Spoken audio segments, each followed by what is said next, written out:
Support for The Walk Home and KNKX comes from the Heartfelt Mental Health Clinic, providing assessment, therapy, and medication management to support and improve mental health, run by and for the LGBTQIA+, polyamorous, and sex-positive communities. Licensed providers offer care, counseling, diagnosis, and remedy through the convenience of telemed sessions. More at heartfeltmh.com. This podcast includes descriptions of violence. Please take care while listening. Right after Manny Ellis is killed, 4 Tacoma police officers get sent home on paid leave. That's standard when police kill someone. In the days that follow, records show those officers start texting each other. We have voice actors reading these messages. All the bad thoughts were going through my head, and I wasn't going to let anything stop me from getting to you guys. Timothy Rankin is one of the officers who arrived late to the scene. He's checking in with one of the officers who first encountered Manny, Matthew Collins. Collins replies, "Thanks, bro. I appreciate it." No problem. I never did get to ask you, how are things at home with the newborn? Good, man. Just crazy. But we love having all the kids. Rankin also texts with his partner, Messiah Ford. We didn't do anything wrong, and I would have driven even faster if I could. I would have also done what was needed to be done for Burbank and Collins. I honestly replayed the call over in my head. There isn't anything that I would do differently. Same. I made this promise myself when I started this job that I would do everything in my power to never lose a coworker if I can help it. I've lost too many brothers overseas. After that, the officers tell their versions of events to investigators from the Pierce County Sheriff's Department. A couple weeks later, they go back to work. Our senior producer, Will James, looked into each of these officers' histories, and he takes it from here. 3 months after Manny's death, the George Floyd protests explode, Manny's case gets more attention, and the city of Tacoma does something unusual. It puts the 4 officers on paid leave again. And this time, Tacoma releases their names to the public. Headshots of the 4 officers, smiling into the camera in their blue police uniforms, are in newspapers and on TV.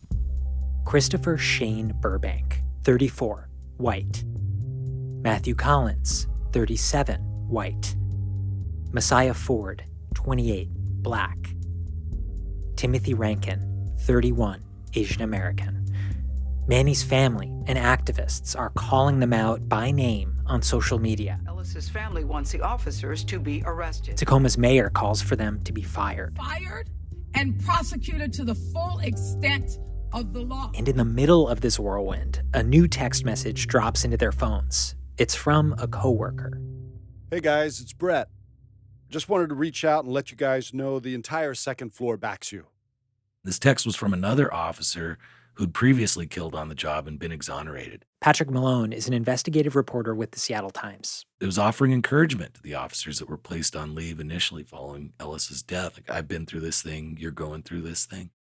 It says, the entire second floor backs you. And the second floor, that refers to the rank and file. That's where the patrol officers, like these guys, that's where their desks are. That's where they fill out reports and stuff. And so it's saying, you've got the support of the backbone of this department. You know, it goes on to say something else that goes maybe a little farther. "You guys are studs and did nothing wrong." It doesn't just say, hey, you guys were justified in your treatment of Ellis. It called them studs. You know, so it celebrated this. When Manny arrived at the corner of 96th and Ainsworth, he arrived with the weight of all this history. The weight of being a black man dealing with trauma, mental illness, the criminal justice system. These 4 officers each had their own journeys to that street corner, and just like Manny, it wasn't just them that arrived there. What collided with Manny's life that night was the history and culture of their police department, of the city they worked for, even policing itself. From KNKX Public Radio and the Seattle Times, this is The Walk Home, Episode 5, The Other Side of the Line.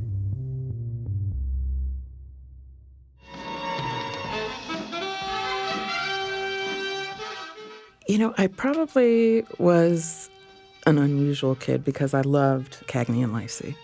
I am pretty sure I've seen every episode. Growing up in Michigan, Valencia Brooks loved watching police on TV, but not the typical shows about catching bad guys. For some reason, this kid liked a show about the moral dramas and internal politics of policing. Sergeant Cagney. The messy stuff. I'm Detective Lacey, Miss Richards. You could actually watch Cagney and Lacey today, and those same themes that show dealt with are still relevant today. Racism, gender, discrimination. You're right, Mary Beth. Huh? You're right, I admit it. I am prejudiced. So it wasn't a racial killing because we don't have that particular problem here in New York City, right? I was just obsessed with that show, and I kind of still am. I actually have them on DVD. Brooks joined the Army at 18, right out of high school, and ended up at a big base near Tacoma, now called Joint Base Lewis McChord.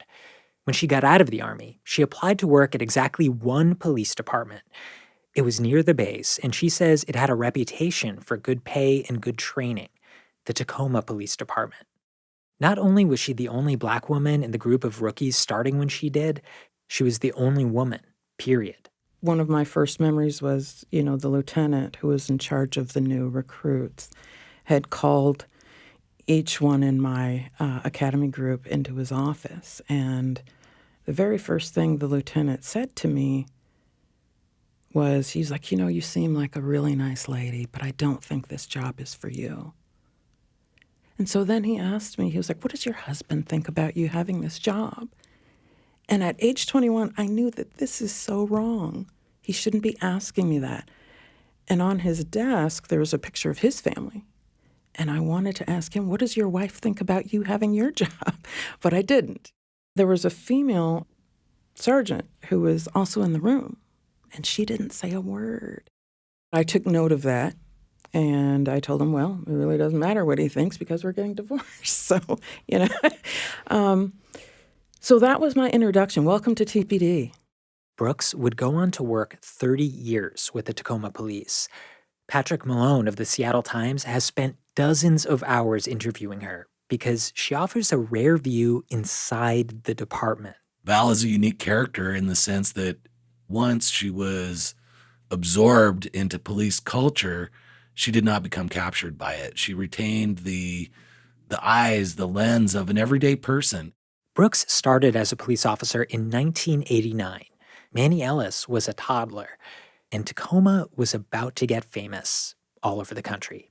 Come along with us to one city, Tacoma, Washington, in the beautiful Pacific Northwest. One city. It could be your city. In 1989, when I first started, the gang problem in Tacoma was out of control. 48 Hours on CBS with Dan Rather did a whole episode about it. Gang members moving from L.A. to the Pacific Northwest. Drug war on Main Street. On the ground, I'll kill you if you don't get down. On the ground! Crime was up. I think there was a sense of get out there and make a difference. Local cops here are responding to the SOS. Oh, by golly. Looks like crack cocaine. Because the gang members were black, I think that it was, hey, fix that problem by any means necessary. When you think about New York with stop and frisk and things like that, I think that here in Tacoma, we were basically doing the same thing, but no one ever put the label on it. The Tacoma Police Department raided over 130 crack houses last year. Is this the sixth time we've gotten your crack house? No, I haven't been counting. Haven't been counting. I remember we would stop large groups of gang members and, you would pat them down for weapons. If they had weapons, then you would arrest. If you found drugs, again, because of the way that you kind of searched them, you would probably just, destroy it. This looks like any street in America, almost any street in America. And you make it sound like there was a war going on out here. Oh, for 10 minutes there was. This reputation of Tacoma as a war zone, it stuck for a while. It still defines the city in some people's minds today. As the 90s wore on, things calmed down, but Tacoma would end up on 48 Hours again, in another episode that would come to define the city and its police department. In 2001, Tacoma got a new chief. I know it's going to come as a shock to a lot of people, but prior to incidents involving David Brame, I thought that David Brame was a very good police chief.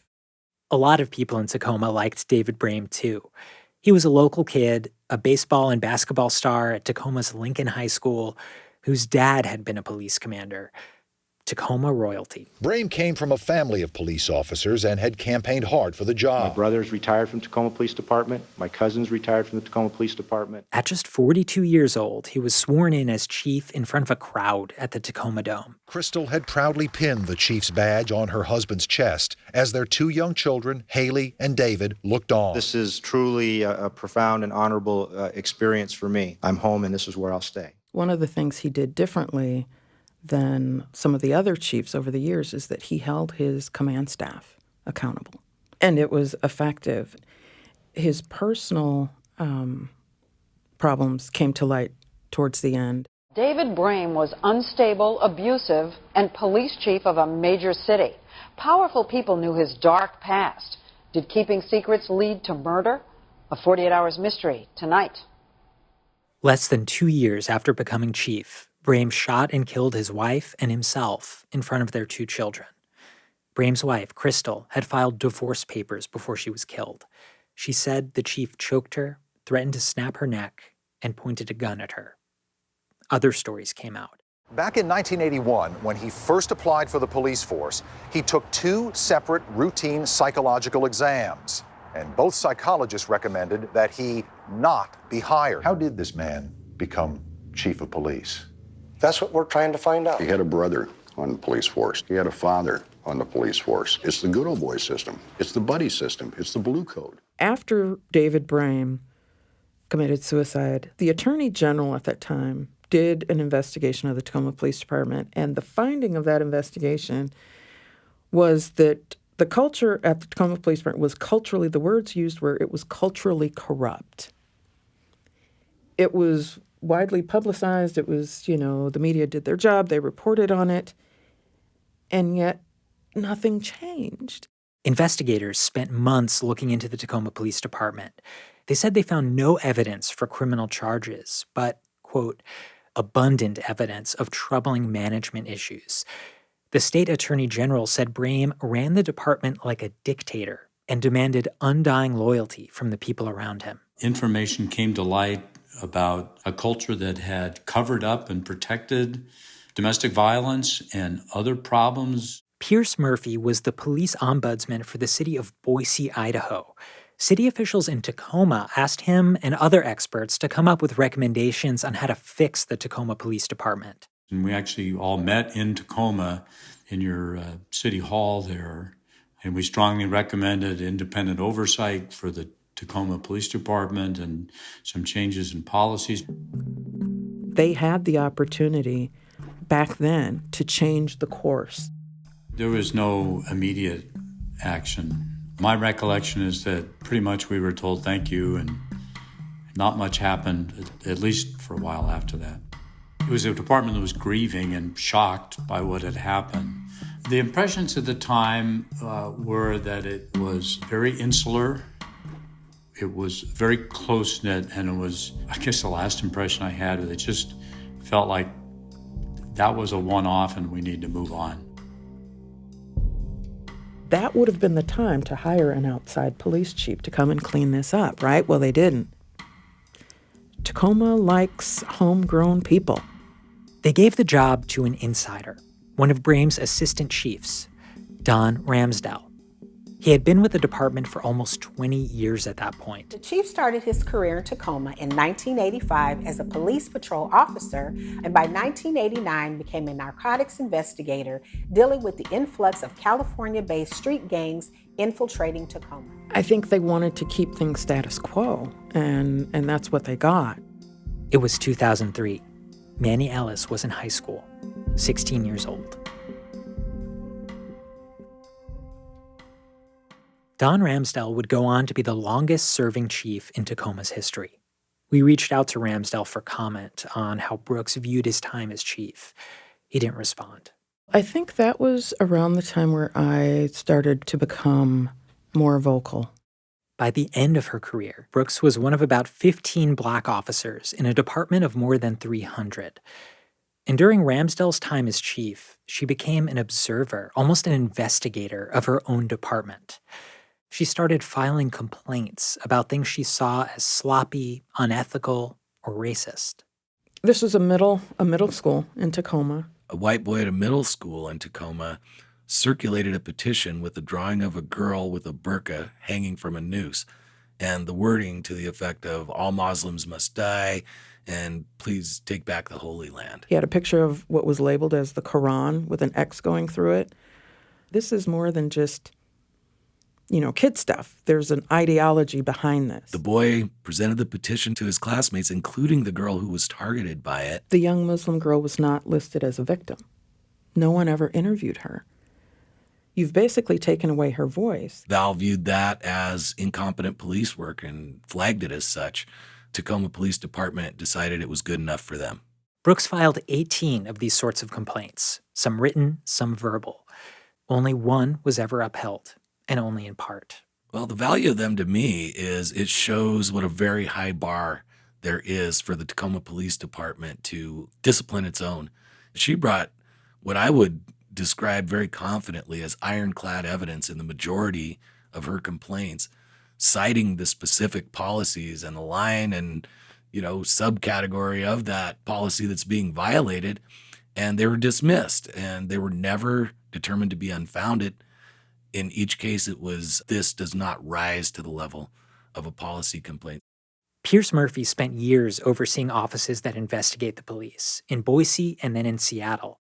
He says by doing all this, Brooks broke an unspoken rule of being a cop. Within the agency, they gripe and complain all the time, criticize each other and all that, but it's all done informally and not documented and not in any way that would hurt somebody's career or create a problem for them. And I imagine the difficulty she had was that she wanted it documented. You have to put it in writing so that they can't deny it. And it's a learning curve. You make the assumption that everyone wants to do the right thing. No, that's not the case. People will look for every excuse to not do the right thing. The complaint that ended up having the biggest impact on Brooks came in 2019. Every day at the beginning of shift, normally we have what we call turnout, and that's where the patrol officers go into a large room and we're given like a daily briefing before you start your shift. Sergeant Branham was conducting turnout, and when he did turnout, he wanted the attention of the room. My impression was that he loved the attention. And Sergeant Branham pulled up a picture of a black male that was wanted for a particular crime. And so he puts his picture up on the projector, and he said, well, we don't have a valid address for him, but don't worry, you'll be able to find him. He'll be with one of his hoes.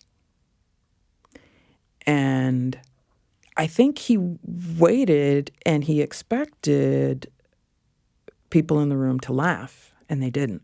Val perceived this to be a slight against black women, referring to two women, both black, who are citizens of Tacoma, who are not accused of any crime. The fact that people didn't laugh, I thought, wow, in years past there probably would have been laughter, so maybe this is a sign of progress. And boy, was I wrong. Brooks filed a complaint. There were 19 officers questioned. That includes Val. 3 of them verified that hose was said. Others denied it. Others said they didn't hear it. Brooks had been critical of the department for a long time at that point, but she says there had been this feeling of trust between her and the other officers. A lot of them had supported Trump in the 2016 election, and she loved having these no-holds-barred political talks with them. She was willing to talk with them about race and even debate things like the killing of Trayvon Martin when a colleague said it was justified. But the fact that so many officers would flat out deny what they had heard in that briefing, it changed things for Brooks. It's like, wow, that's when I really saw the extent that officers are willing to go to protect each other. It's like, wow, if they're willing to lie about this, they would definitely lie when it's a use of force type situation. That's when I realized that I couldn't work with these people anymore. Elsewhere in Tacoma, Manny Ellis had been having his own run-ins with police, struggling with mental illness, addiction, and homelessness. At the time of that incident Brooks described, Manny was 32, starting the final year of his life.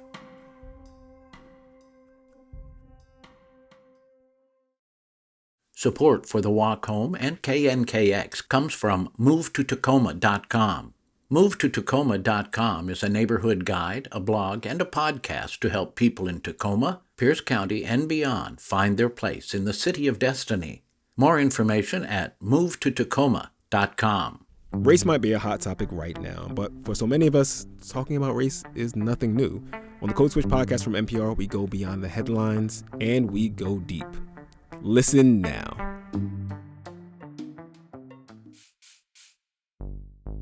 Hey, I'm Will James with KNKX Public Radio. I'm Jonathan Martin with the Seattle Times. And Jonathan, we got to collaborate together a couple years ago on a podcast called Outsiders. It was such a great experience for us, and that's what brought us back here for another collaboration with KNKX. I think it really serves audiences better when newsrooms work together. These collaborations are interesting and fun, but they're complex, which is why we need your support to do more of them. And the way to support future collaborations like this is to donate to KNKX by going to knkx.org. And to donate to the Seattle Times Investigative Journalism Fund at st.news/IJF. And thanks. The 4 officers who restrained Manny Ellis the night he died, they all entered the department under Don Ramsdell between 2015 and 2018. We reached out to all 4 of the officers, either by calling them directly or talking with their attorneys, and we even reached out to some of their friends and relatives, and none of them wanted to be interviewed. But like with Manny, records and fragments on the internet show snippets of their lives. 3 of them came to Tacoma the same way Brooks did, through the Army. 3 of these officers, Matthew Collins and Christopher Shane Burbank and Timothy Rankin, all served in the U.S. Army and at various times were stationed at Joint Base Lewis McChord outside of Tacoma. It's really what brought them to town. Tacoma has one of the largest military bases in the U.S. right down the road, and about 1/5 of the city's police officers have military experience. A veteran, I think, has an advantage going into law enforcement. You already have a lot of the discipline, and usually you're physically capable of doing the job. And so I believe there's even preference given to veterans. But unlike Brooks, these 3 officers served in wartime. Joint Base Lewis McChord played a major role in the wars in Afghanistan and Iraq. Collins, Burbank, and Rankin were all deployed overseas in the wars that followed 9/11. I spent approximately a little over 8 years in the United States Army, active duty. Burbank joined the Army after high school and went to Iraq multiple times. He got a bunch of commendations there. One praises his calm proficiency during intense combat. A Department of Defense newsletter describes one of his battalion's missions. Throughout the deployment, Tomahawk soldiers performed dismounted patrols from their Stryker vehicles, clearing al-Qaeda from the province and preventing them from securing any additional strongholds. The effort was one of the bloodiest chapters of the protracted war, and it stretched on for 15 bloody months and saw 600 suspected insurgents and 54 Allied soldiers perish. Rankin also joined the Army after high school. I was in the Army for 6 years, started at 1st Ranger Battalion, and then moved over to regular Army. Job there was infantry. Perhaps maybe the most notable award that was received by Rankin was the Purple Heart for wounds that he received in action November 9th of 2012. He'd been trained in the military as a sniper, among other things. He also got some special medical training for treating urgent wounds on the combat field. Rankin was the officer who brought up his wartime experience when he talked about rushing to the scene where Manny was. I was thinking the worst, that Officer Burbank and Officer Collins most likely were either dead or shot. I related their heavy breathing to listening to friends of mine that I lost overseas, their heavy breathing being the last few breaths before they died. Collins sort of stands out as a high achiever. You know, he was an airborne ranger, which is a sexy military job compared to some, right? He actually was on a very sort of leadership almost track.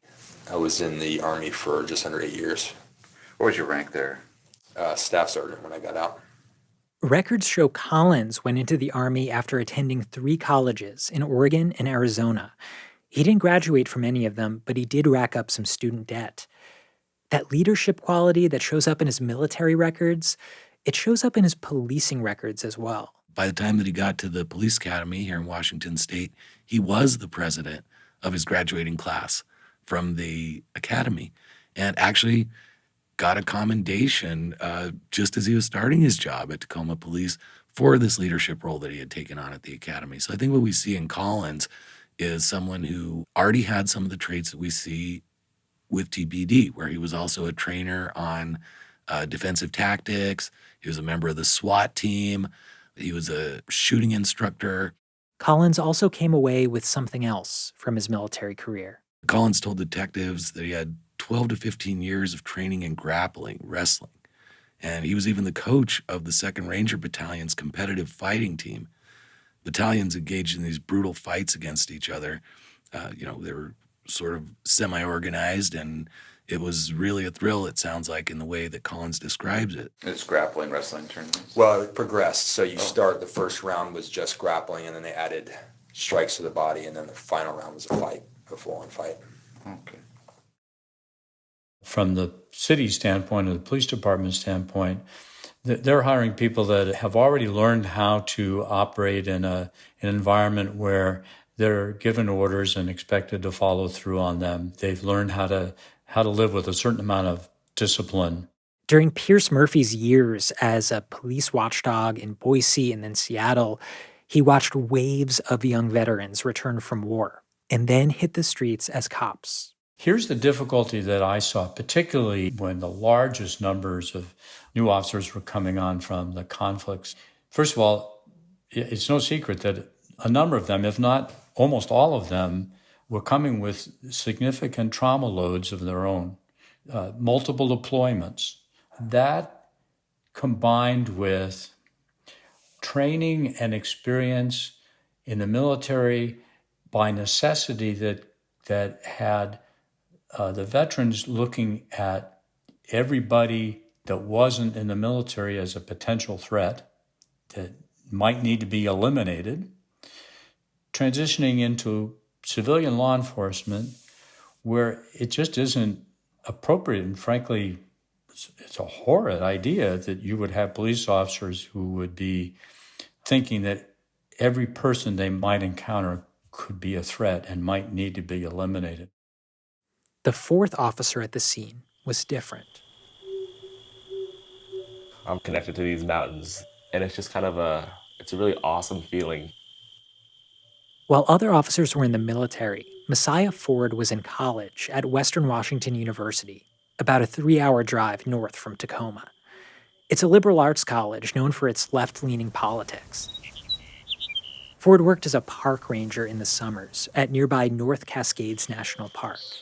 The National Park Service even put him in a promotional video. It's a family tradition to go camping at one of the national parks every summer. Those are some of probably the best memories I have with my family. And unlike the other officers, Ford was from Tacoma. Manny Ellis's mom, Marcia Carter Patterson, used to work in Tacoma schools as a guidance counselor. She remembers meeting a high school student who was in the middle of a silent protest over the treatment of LGBTQ people. He wrote a note to her explaining what he was doing. She came to know this student, Messiah Ford. He was graduating from high school. I asked him, I said, what can I get you before you go to college? What is it that you really need? I thought he would say, like, I need a microwave or I need a refrigerator. But he said, Miss Carter, I just want ties. I want to look sharp every single day. And so my husband and I, we went to a place where we shop, and then we bought him 25, I don't know how many ties it was, but it was quite a few, a couple of shirts, that he could change up in. and be sharp every day. And so I said, okay, Messiah, I'm going to come to your house and bring you everything that you asked me for. And when we got there, we took our shoes off because they don't wear shoes in the house. They're Muslims. His parents looked like to me they were devout. They offered us food, dinner, and they were really gracious people. In college, Ford gave a presentation about a community farm he was working on. In the video, you can see the top of his tie under a fleece. After college, the magazine High Country News did a profile of Ford about his time working as a park ranger.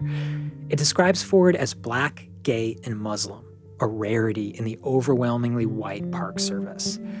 Ford told the magazine he wanted to get enough law enforcement experience to start a career as a park ranger. Shortly after Ford joined the Tacoma Police Department, he got a text to his new work phone.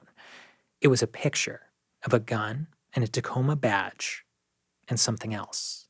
It depicts the Punisher symbol. It's kind of this skull with an elongated jaw, and it's based on a comic book character who's sort of an anti-hero, and it's meant to symbolize street justice, right? And it's been adopted, sort of appropriated in some ways, and embraced to signify justice being meted out on the street by police. We don't know who sent this message or why. What we do know is this symbol, one that's been co-opted by right-wing extremists, was circulating within the Tacoma Police Department.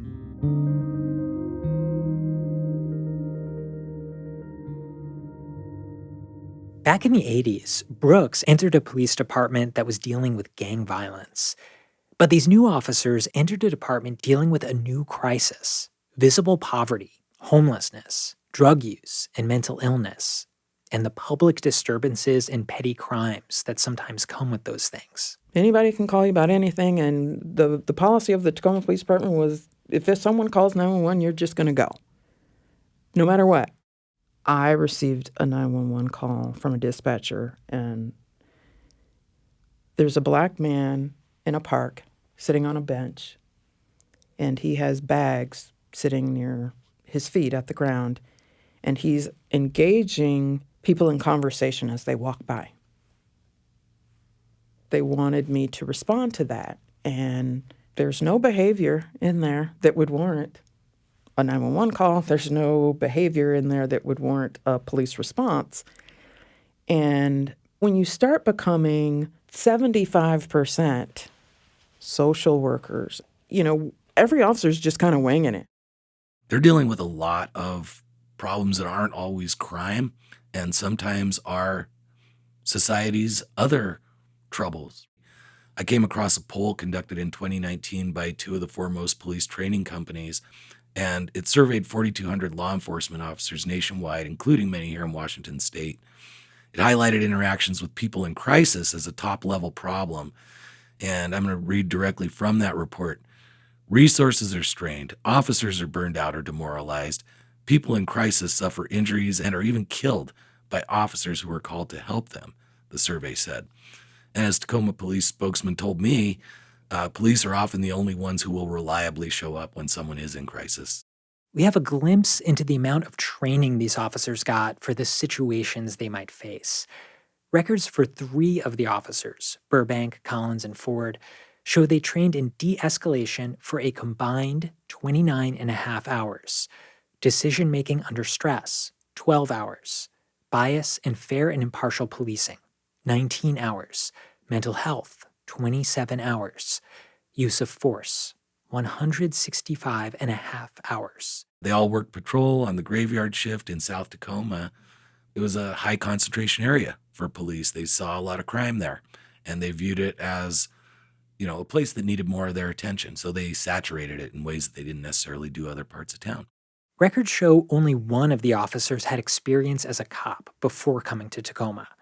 Burbank had worked as an officer in Winston-Salem, North Carolina, where he racked up some complaints. Burbank was the subject of 16 internal investigations during that 4-year span. 10 of those involved injuries to civilians. One he'd speared twice with his knee in the back to make him get in a police car. Another was a teen he took to the ground at an underage drinking party. Another teen he felled with a leg sweep. Others he'd used a taser on, one of them 5 times. Burbank also faced complaints in North Carolina for racial profiling, wrongful arrest, conducting an incomplete investigation, and 3 driving-related incidents.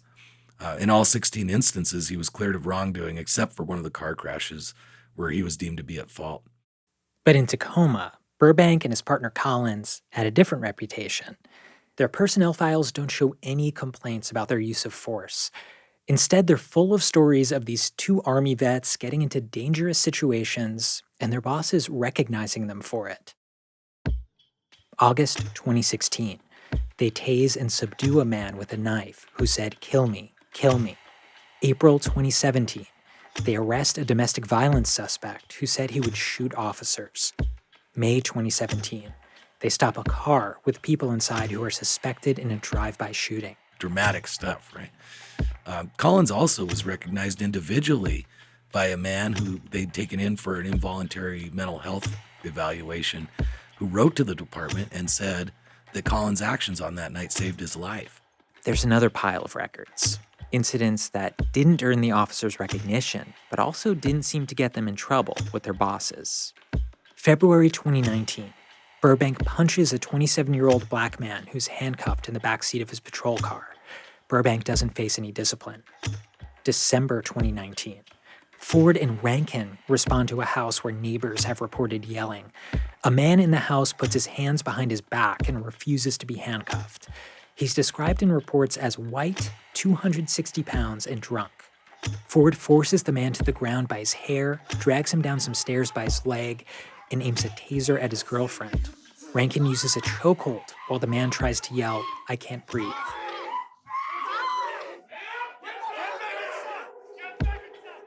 The man and his girlfriend say they were yelling before the cops came, but it was just joking around. The man sues the police department, and the case is still playing out. March 3rd, 2020. Burbank and Collins come across a man at the intersection of 96th and Ainsworth. Ford and Rankin are on patrol nearby.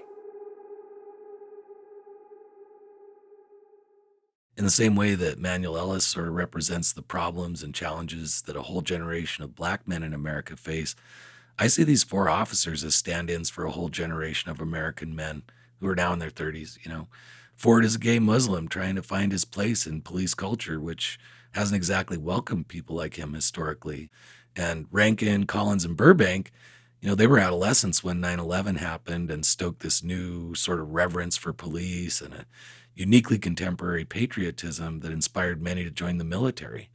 And they joined the generation-long war that it spurred, and they saw and experienced probably some very unthinkable things. And they came home, and law enforcement welcomed them with open arms like it has so many other veterans, and then sent them out into the streets of Tacoma armed with warrior mindsets and 40 years of history in Washington state that said there are no consequences for your actions on duty. In the 40 years before Manny's death, only 3 police officers in all of Washington state had faced criminal charges for killing people on the job. After Manny's death, Ramsdell, the chief, called all 4 officers exemplary in an interview with the local newspaper, the News Tribune. Then Ramsdell retired. He said it had nothing to do with Ellis's death, but the timing meant his nearly 2 decades as chief had tragedies at either end. It started with one police killing that put Tacoma in a national spotlight, David Brame's murder-suicide, and it ended with another. In a press conference after Manny was killed, Manny's mom, Marcia, called out one officer by name. Messiah Ford! We were Facebook friends for 10 years! Why? Haven't you come to me and said, Miss Carter, I'm really sorry. Messiah Ford was a student of mine. She says she wonders how the Ford she knew as a teenager became one of the officers under investigation for her son's death.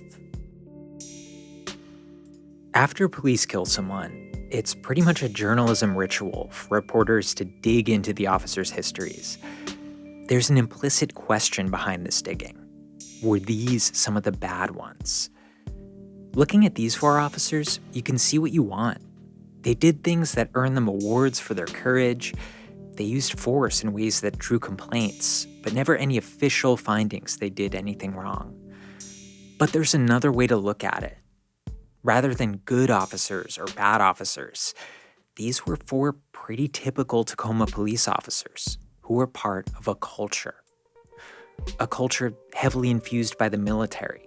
A culture that once enabled a former chief's bad behavior right up to the point he committed murder. A culture that values loyalty and bristles at criticism.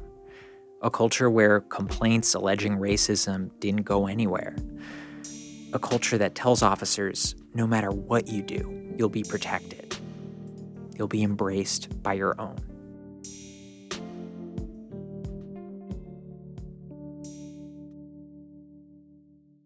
Just weeks before Manny was killed, Valencia Brooks got a new patrol car. It had a sticker on the back, a black and white American flag with a blue stripe through the middle, the thin blue line. To some cops, this symbol represents how police hold the line between order and chaos, protecting the good people from the bad. Or it's a memorial to fallen officers.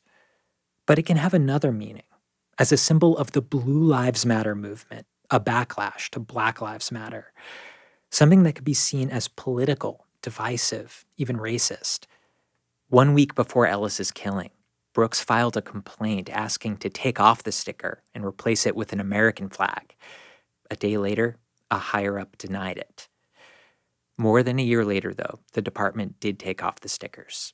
They view it very much either you 100% support and defend the police, either you're with us or you're against us. For me, that's what the thin blue line has always represented. It's like either you support us unequivocally or you're on the other side of that thin blue line. Brooks's experience in the briefing room, when her fellow officers said they didn't hear the sergeant saying hose, kept replaying in her mind. After a career full of complaints that didn't see any action, this is the one she couldn't let go of. For her, this incident wasn't about one officer or one mistake. It was about whether she could trust any of the cops around her. She felt like an outsider at the department where she had worked for 3 decades. So I went to a different squad to work with other officers. And now it's the unknown. Are they honest? Are they not? I don't know. Going to work was very uncomfortable, and I felt very much alone. It got to the point where I started wearing my earbuds as I walked into the turnout room because I was trying to filter out the culture. And finally, I had a problem with my laptop, and I had to go up the elevator or the stairs to IT, and it's up on the 3rd floor where the chief's office is and the people that I try not to have contact with. She says she walked past members of the top brass. And I saw that nothing is going to change. Nothing is going to get better. And so it just hit me. It's like, I don't belong here anymore. I'm done. I can't do this anymore. It's not worth the sacrifice. I went into the locker room to go change out back into my civilian clothes, and I couldn't get out of there fast enough, and I ended up just unzipping the jumpsuit and just tying it around my waist so that the patches didn't show while I was driving my own car. I didn't even bother to undress, and I accidentally left my laptop on the bench in the locker room, and I drove myself home, and that was it. I felt like, every day going to work, it's like people are trying to tell you that your reality is not your reality, that it's just your perception, that you're the only one that sees things this way. Can't stop thinking about one thing you said earlier, and it's that you felt a little bit of apprehension coming here to Tacoma today. You live outside, you live in the suburbs. Yes, and I live in Spanaway. Since I've retired, I've only been inside the city limits a couple of times, and I don't feel comfortable because I know what my former coworkers are willing to do to suppress the truth or to cover for each other. And so when you know what they're willing to do, and you know that you're probably considered to be on the other side of that blue line, I'm getting to the freeway and getting out of Tacoma. Brooks says she never worked with any of the 4 officers in the Ellis case. All she knows about the case is what she's heard and read. But when she's asked about Manny's story, what it brings up is all these experiences she had at the Tacoma Police Department and the uncertainty they've left her with.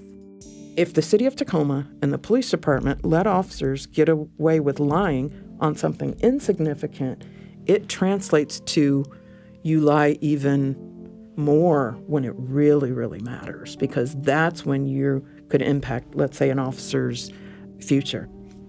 What chance does the Ellis family have of even just one honest officer coming forward to say, hey, I can't go along with this anymore and I need to tell the truth? When Brooks retired in 2021, the investigation into Manny's death had been quiet for months. Investigators with the Washington State Patrol took over from the Pierce County Sheriff's Department and then handed their findings to the state attorney general's office. Everyone was waiting. By late May of 2021, the 4 officers had been on paid leave for almost a year. In the next episode of The Walk Home. As Washington waits for the Attorney General to decide whether charges will be brought against the officers involved. So now all that's left to see is what will come out of the Attorney General's office tomorrow. A breaking news alert on King 5 News. The Walk Home is a production of KNKX Public Radio and the Seattle Times. It's reported, written, and produced by me, Maiwa Aina, Kari Plogue, Will James, and Seattle Times senior investigative reporter Patrick Malone. Our editor is Tierra Darnell. Our executive producers are Florangela Davila and Jonathan Martin. Bethany Denton is our mix engineer. Thank you to voice actors Jimmy Lee, Guy Nelson, DeMarcus Scott, and Carl Pogue. Music comes from Tacoma artists Will Jordan, Marcel E.C. Augustin, and Quincy Q. Henry. Our cover art is by Rotator Creative. Additional audio comes from the Seattle Times videography team. Research by Miyoko Wolf. Our website is by Parker Miles Blom. Kara Coleman is our online managing editor. Special thanks to Sydney Brownstone and to the Ellis family for sharing their story.